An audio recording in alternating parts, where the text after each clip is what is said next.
Bienvenidos a la entrevista de DW. Los saluda Silvia Cabrera desde Berlín. Casi 8 millones de personas han salido de Venezuela buscando una vida mejor, según datos de la ACNUR. La mayoría ha sido acogida por países de América Latina y el Caribe. Colombia ha recibido hasta ahora la mayor cantidad de migrantes venezolanos como destino final y como lugar de tránsito. Según datos de la Organización Internacional de Migración, ya son casi 3 millones de venezolanos en el país sudamericano. ¿Qué retos y dificultades afrontan los países receptores de la región como Colombia? ¿Están preparados para una posible nueva y masiva recepción de migrantes ante el agravamiento de la crisis política en Venezuela tras las elecciones? De esto hablamos hoy con María Teresa Urueña de la Red Jesuita con Migrantes Latinoamericanos en Colombia. María Teresa, bienvenida y gracias por acompañarnos. Silvia, muy buenos días. Un saludo desde Colombia. Gracias a ustedes por la invitación a esta entrevista. Gracias a ti. Bueno, organismos internacionales, María Teresa, como Human Rights Watch, alertan sobre un notable aumento en el número de migrantes venezolanos que buscan protección en Colombia. ¿Cuál es la situación en estos momentos? Bueno, en este momento yo creo que no se percibe un flujo tan masivo como hace varios años, como en las primeras crisis de la migración venezolana. Sin embargo, sabemos que al país poco a poco han ido llegando muchas personas con perfiles de persecución política. Esto creo que enciende las alarmas sobre las necesidades de protección internacional que se van a requerir en los próximos años, en los próximos meses en el país. Es bastante preocupante porque creemos que a pesar de la evidencia, no estamos preparados para la contingencia que viene, aunque ya lo habíamos vivido hace varios años en las primeras oleadas migratorias. Bueno, los venezolanos que dejan su país llegan a Colombia y otros territorios de América Latina con necesidades de protección internacional. ¿Han aumentado también las solicitudes de asilo y en qué condiciones se encuentran mientras esperan la respuesta del gobierno? Bueno, yo creo que lo primero que hay que decir es que no hay información clara sobre el tema de las solicitudes. Este es un punto que varias organizaciones en Colombia han planteado a lo largo de los años. La información que hay no siempre se comparte. No podría decirte en este momento específico si las solicitudes han aumentado. Los únicos datos que tenemos es alrededor de 63.000 solicitudes desde el 2017 y más o menos 1.000 personas reconocidas como solicitantes de asilo.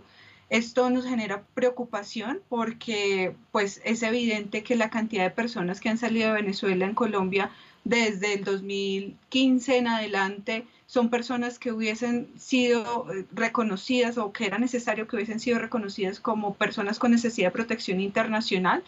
Sin embargo, lo que hemos visto en varios países de la región y no solo Colombia es que se ha optado por mecanismos de regularización temporales que han debilitado por un lado el sistema de asilo en la medida que digamos que en vez de que los gobiernos fortalezcan los sistemas, estas son las medidas que han decidido adoptar y la temporalidad no siempre resuelve, por un lado, las necesidades de protección y por otro, las posibilidades de integración de las personas. Y por eso es que en los últimos años, después de la pandemia, hemos vuelto a ver flujos migratorios en el continente. Bueno, tú hablas de 63.000 solicitudes desde el 2017. Las autoridades colombianas dicen que el sistema de refugio en Colombia está diseñado originalmente para manejar menores cantidades de solicitudes que no estaban preparados para esta ola masiva de migrantes. ¿Está sobrecargado el actual sistema de procesamiento de asilos en Colombia? Pues mira, yo creo que en este momento esa pregunta debería ser otra. Y la pregunta debería ser si después de varios años del movimiento migratorio venezolano ya no deberíamos estar preparados. Es decir, digamos, lo que se viene en los próximos meses no es algo nuevo para el país. Este año, el 20 de junio, justamente el Día Mundial de la Persona Refugiada, la Cancillería hizo el anuncio de un nuevo sistema que se llama HIRIT, con el cual se podría fortalecer el proceso, ¿no? Diríamos que es hora que ya estemos preparados. que en este momento digamos que no tenemos las condiciones, genera bastante preocupación porque han pasado varios años y porque deberíamos ya estar en otro nivel para atender la necesidad de protección internacional que tienen las personas. Claro, se podría decir que a partir o desde el 2016 ya Colombia está recibiendo migrantes venezolanos. Colombia es el destino final de muchos de ellos, pero también un lugar de tránsito hacia otros países como Estados Unidos. ¿Cuántas personas salen de Colombia por el tapón del Darién y cuáles son los peligros a los que se enfrentan cuando atraviesan esa selva tan difícil? Bueno, las cifras en realidad más, digamos, más entre comillas, sistemáticas, las tiene Migración Panamá. Si mi memoria no falla, estamos hablando de ya en este punto a finales de agosto de 263.000 personas más o menos. Es una cifra que ya digamos, podría ir en aumento en relación con el año inmediatamente anterior. Los peligros que están enfrentando las personas en el Darién, pues básicamente han sido de público conocimiento. El tema de violencia sexual contra las mujeres en la ruta es bastante alarmante. Los casos son, digamos, cifras aterradoras para los niveles de migración que se viven por esta ruta, que además es una zona controlada por grupos armados. Allí el papel y el rol de las fuerzas de los estados pues es inexistente.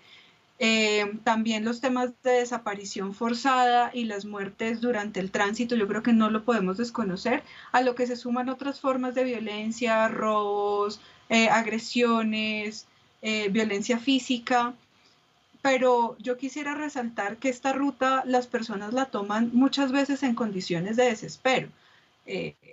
Cuando uno conversa con las personas antes de subirse a los botes, digamos que al final es la última opción que les queda.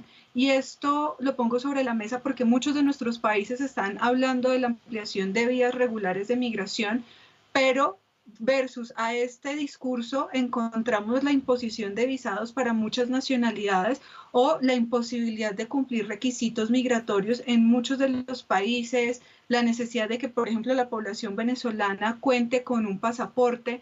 Y las políticas migratorias de algún modo han dejado en condición de irregularidad a las personas. Las personas no migran por estas vías inseguras por gusto, migran porque al final es su única y su última opción. Por supuesto. Bueno, la red jesuita con migrantes latinoamericanos que tú representas forma parte, junto a otra decena de organizaciones, del Observatorio de Movilidad Humana del Darién. ¿Cómo puede este observatorio garantizar los derechos humanos de esas personas que transitan por esa tan peligrosa zona del Darién? Bueno, el observatorio tiene como propósito sobre todo el documentar, sistematizar datos para hacer incidencia justamente buscando la garantía de los derechos humanos. Digamos que el rol que puede jugar el observatorio es muy importante para formular recomendaciones a los estados que busquen la protección de los derechos de las personas migrantes basados en la realidad que viven ellas y ellos en el tránsito de esta ruta. Es un observatorio que está pensado sobre todo para la incidencia, pero por supuesto con un enfoque de derechos humanos.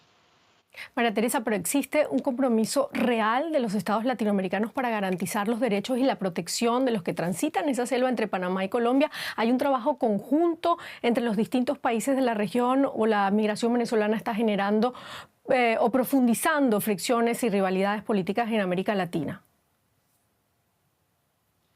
Mira, yo creo que lo que es evidente es que los estados están cooperando entre ellos, pero no necesariamente en medidas que realmente protejan a las personas.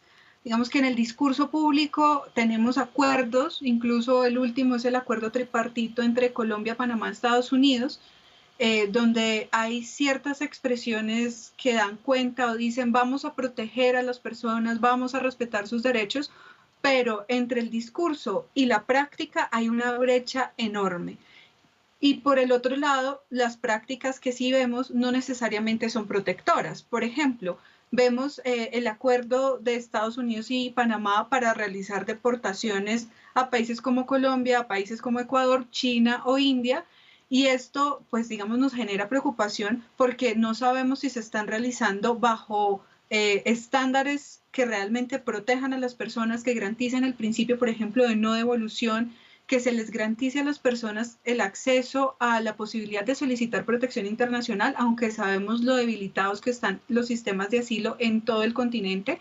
Entonces, digamos que hay acuerdos, pero no necesariamente son acuerdos que van en vía de la protección, y esto nos genera mucha preocupación. Lo que estamos viendo son políticas de contención, sobre todo Estados Unidos hacia otros países de la región, una externalización de las fronteras, externalización de los sistemas de asilo, y que no hay verdaderas garantías de protección. Claro, María Teresa, me queda poco tiempo, pero quiero preguntarte qué papel están jugando las organizaciones internacionales y las potencias extranjeras en garantizar que no se desate una crisis humanitaria mayor en América Latina.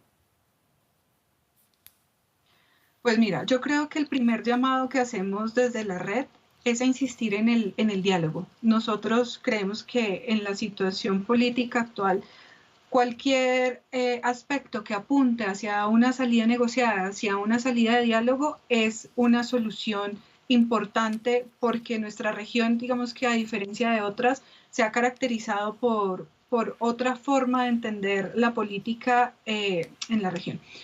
Sí, también creo que es importante señalar, y como organizaciones de fe, que aquí el centro son las personas. Claro. Cualquier aspecto de respuesta debe estar centrado en las personas, más allá de los tintes ideológicos que tenemos. Para nosotros es importante que las medidas que los distintos países tomen, ojalá con una mirada regional, respondan a las necesidades que tienen ellos y ellas, y por supuesto que se entienda que las condiciones ahora van a generar mayores vulnerabilidades en las personas que posiblemente salgan, y por lo tanto pues es una respuesta que está basada en lo humanitario, pero también con un enfoque de derechos humanos. Eso por una parte. Otro aspecto que quisiera enfatizar es que cuando uno está en escenarios globales, América Latina está bastante invisibilizada, y por eso esta entrevista me parece tan importante, porque es que en otros escenarios globales nos puedan escuchar y darse cuenta que, claro, no tenemos crisis o situaciones problemáticas como las que están ocurriendo en otros lugares del mundo, pero que no deja de ser preocupante la situación que estamos viviendo y que necesitamos un compromiso real de la comunidad internacional. En muchos escenarios se habla de la fatiga de los donantes en relación con América Latina, y para nosotros es importante decir, esto no ha terminado, necesitamos buscar soluciones reales y efectivas. Pues nos quedamos con ese mensaje. Muchísimas gracias, María Teresa Urueña, de la Red Jesuita con Migrantes Latinoamericanos en Colombia. Gracias por estar con nosotros. A ustedes, que tengan muy buen día. Hasta luego.